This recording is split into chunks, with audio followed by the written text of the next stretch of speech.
So this is squeeze casting, right? Sequence of operations in the squeeze casting process. This process combines the advantages of casting and forging.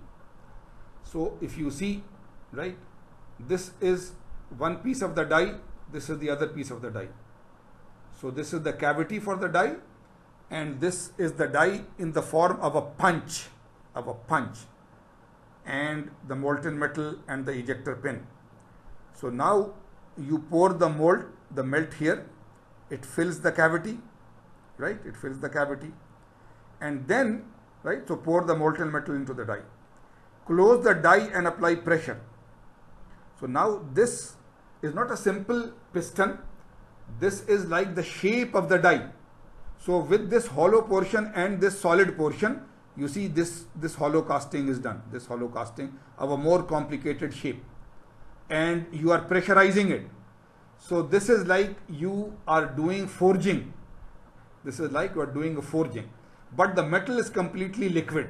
In forging, the metal is hot, but it is semi-solid. Here it is molten. So you pour the molten metal and then you use the die and punch, right? So this is the hollow part of die, this is the solid part of the die. So the two-piece die, and this solid piece is like a punch. And of course, this pressure will keep until it solidifies, and then you will remove it. So eject the squeeze casting, charge the melter stock, repeat the cycle, and so on, right? So therefore, you are using liquid metal and pouring it into a mold, so it is casting, but the upper portion, the piston portion, is not a piston portion this time. It is one half of the die, and the lower cavity, the upper cavity, when they come together, then they create a hollow system directly, and this pressure is applied. So it is like you are doing forging, right? So of course, as we just saw in the previous slide, fine grain structure, very good metal properties, and so on. Now there is a very modern style of casting technique, casting of single crystal components. And here, especially for mechanical engineers, they will take an example of a turbine blade casting. But before we go on, right, single crystal, I want you to be amazed. Remember, when you were doing your material science, every metal, every alloy is by nature polycrystalline. It has many crystals. When crystal starts to grow, they keep on growing, and even in a small amount of any material, any metal, there may be millions of crystals. And you know why many metals are so strong? Remember the Hall-Pech equation, that the yield strength is inversely proportional to the root of the average grain dia. So if the grain dia is smaller, the strength is higher. And grain dia is smaller, if there are millions of grains, there are lots of grain boundaries. And grain boundaries resist deformation. Therefore, lots of grain boundaries mean lots of strength. Right? So all this you know. On the other hand, if there is a single crystal material, first of all, how do we make it? It's almost impossible. You see, naturally crystals start to grow, and they divide and subdivide and divide and subdivide, and there are hundreds of millions of them. How can a single crystal keep on growing and there is 1 kilogram of a metal? So it is already very surprising that there is a single crystal material. Secondly, if there is a single crystal material, so if you try to recall, then there are no grain boundaries, right? So it is a pure material. So mechanical properties wise, if it does not have a lot of grain boundaries, it cannot resist deformation so easily. So why is single crystal material important then? So you are right, generally there is no single crystal material anywhere. But if there is a single crystal material, because there are no grain boundaries, there are no flaws, there are no defects inside the material, so its magnetic properties, its optical properties, its electrical properties are superb. It is a super alloy that type of a material if it is a single crystal, right? So now let us see.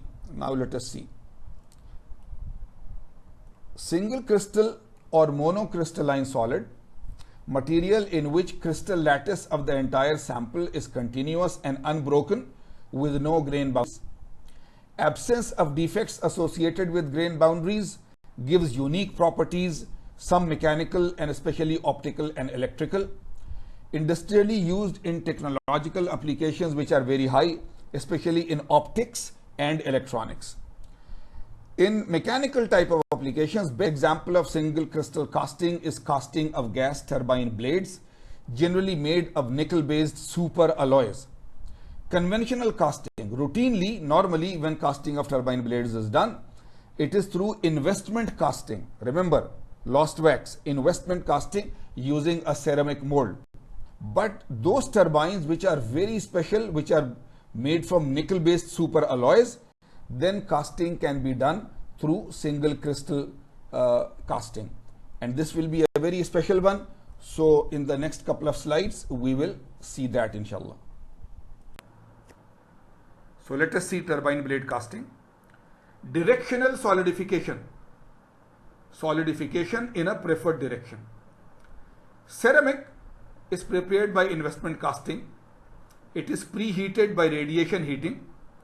The mold is supported by water-cooled chill plates. Crystals begin to grow at the chill plate surface. So it is directional solidification, right? Directional solidification. And it is done longitudinally only. So there are no transverse grain boundaries. We will just show you a diagram. Blade is stronger in the direction of the centrifugal forces, which is the longitudinal direction. So this is the method. It is called directional solidification.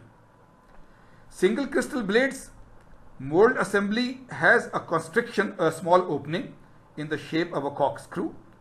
This cross section allows only one crystal to go through. Only one crystal to go through. Crystal growing, directional solidification, then single crystal, and then crystal growing. There are two basic methods to grow the crystal so that the same single crystal can keep on growing. Crystal pulling, tell me, how will you pronounce it? Sazokara, right? So Czochralski process. Czochralski process. Like Czechoslovakia, right?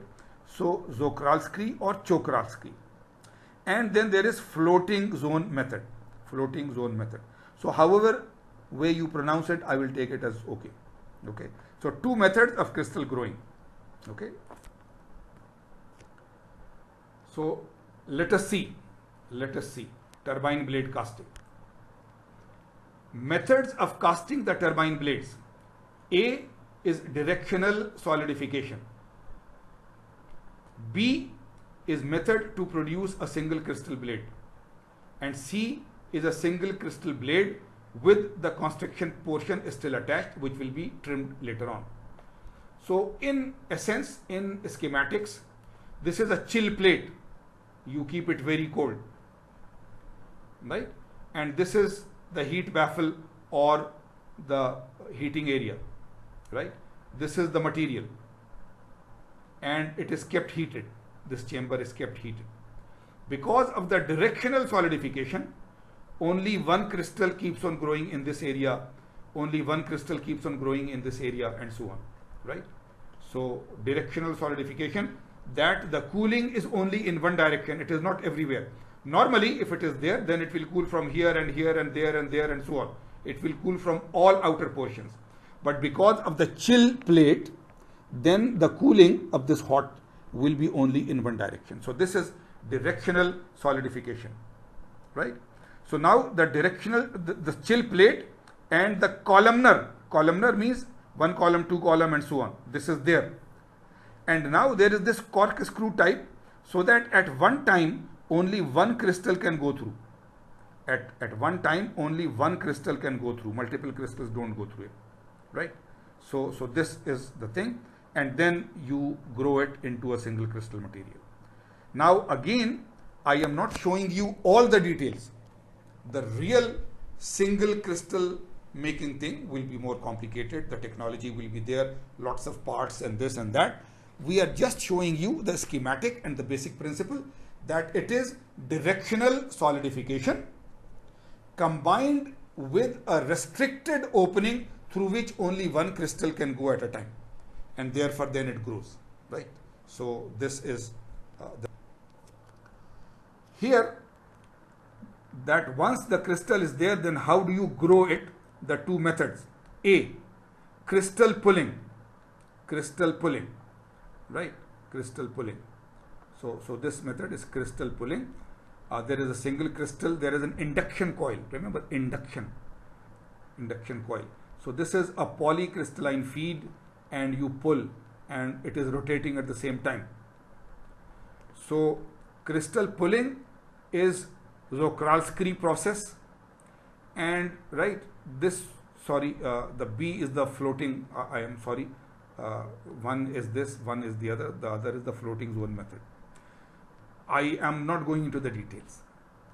The crystal growing is especially important in the semiconductor industry, and in C, a single crystal silicon ingot produced by the Czochralski process. So if you see, because you see, even a single dust particle will cause havoc here. So just like a spacecraft and totally clean atmosphere and absolutely zero dust, and everybody totally, right, whatever you are wearing inside, outside there is a complete suit. So of course, if you are doing single crystal production, right, so this is it, that we are not going into any further detail, but we can do casting of single crystal metal. And as an example, we have given you the turbine blades when the material required is very high quality nickel superalloy. Rapid solidification is still going, right? Rapid solidification, but melt spinning process. This is another way of doing single crystals. Cooling molten metal at very high rate. The metal does not have sufficient time to crystallize. So it is not a single crystal. The product is called amorphous alloy or metallic glass, right? So now you have a molten metal, but you cool it so quickly that it does not even form a single crystal. So it is a metal, but it is like a non-metal now. So therefore, you remember in material science, metals like are crystalline, but the other metals like materials like sulfur and carbon and so on are amorphous. They don't have a crystal structure. So this is amorphous metal or metallic glass. Amorphous alloys have excellent corrosion resistance, good ductility, high strength, little loss from magnetic hysteresis, and high resistance to eddy currents, high permeability. So brilliant properties if we can make it. The products: magnetic steel cores used in electromagnets, transformers, generators, motors, magnetic amplifiers, and so on. Amorphous alloys are produced in the form of wire, ribbon, strip, and powder. Wire, ribbon, strip, and powder. One method is melt spinning. The alloy is melted by induction in a ceramic crucible.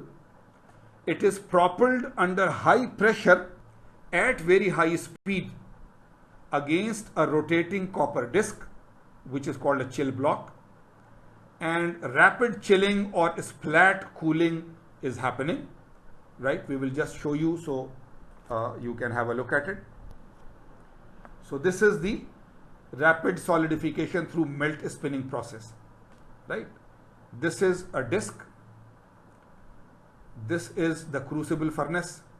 The melt is coming here, and it is cooled so quickly that it goes out as a wire, right, or as a flat plate.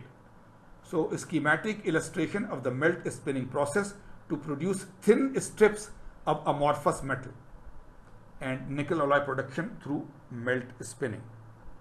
Okay, so this is the melt spinning process.